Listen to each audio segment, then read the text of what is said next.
Сәбиге өмір сыйлаған құдірет. Ерте заманда бір патша өмір сүріпті.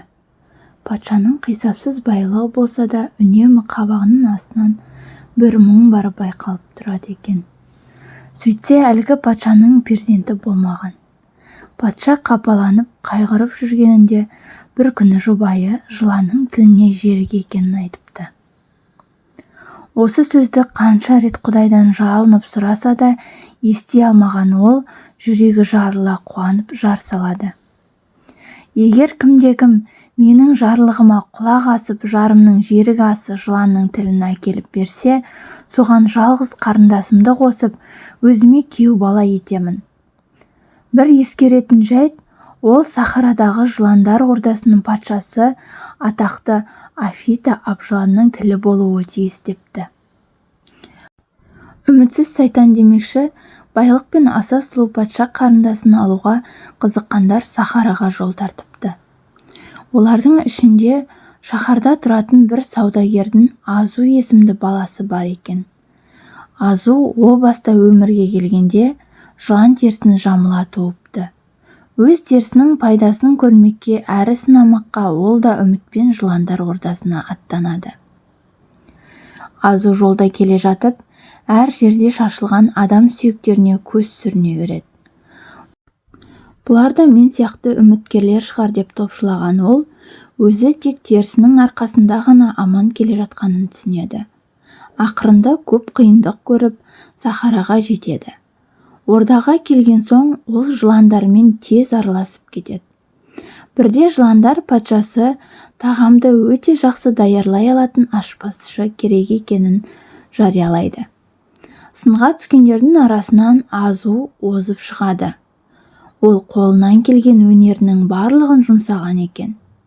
Сөйтіп, аз уақыт ішінде Азу Афита Абжыланның жақсы көрер жақынына айналады.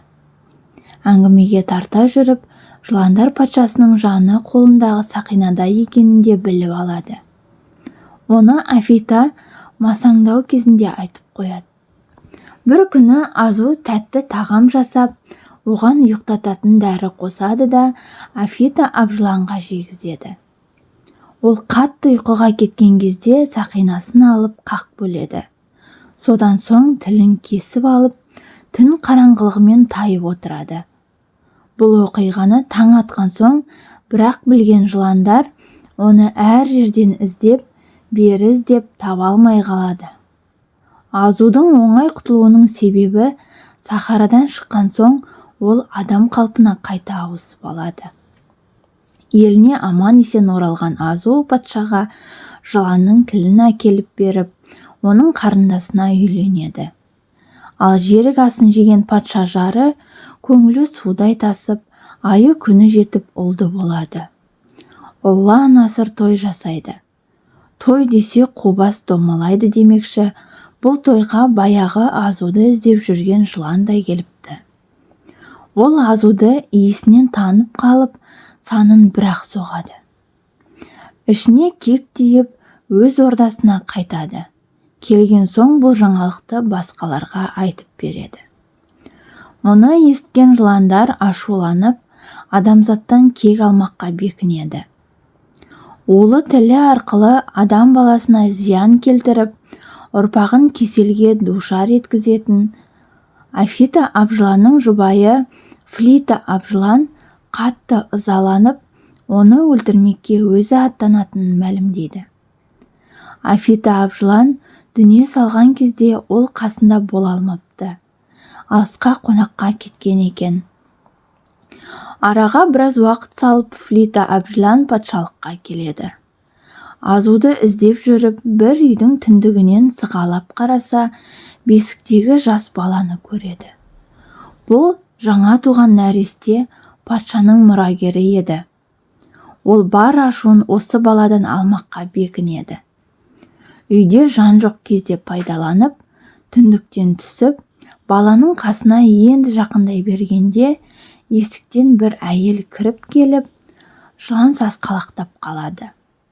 Ал патша жарының абыржығаны сонша, тілі күрмеліп, «О, Құдайым, жалғыз сәбиімді ажалға қалай қиям?» Оны босанарда жыланның тіліне жерік болып едім, енді ажалы да сол жыланның тілінен болмақ па? Жоқ, құтқара көр деп жалбарынады. Сол сәтте қайдан есіне түскені белгісіз ошақта тұрған сүтке қарай ұмтылып, қазандағы сүтті жыланға көрсетіп тұрып: «О, әбжылан, менің жалғызыма қиянат жасама. Жүрегім сезеді, сен кек алмақшысың. Баламды саған бермеймін, болмаса мені шақ. Мен де анамын, ана сүтінен жаралғанмын. Балам да, басқа жан-жануарлар да ана сүтінен жаралған. Сен де біз сияқты ана сүтінен нәр алғансың. Тіршілік иесінің нәрі сүт. Ол қасиетті де қастерлі. Оны Алла тағалам сыйға тартқан. Ақты жерге төкпе деуі сондықтан. Ал мен сол сүтті сенің басыңа төгемін», депті әйел. Әлем әңгімелері каналыма тіркеліп, лайк басып, қолдау көрсетіп отыруларыңызды сұраймын.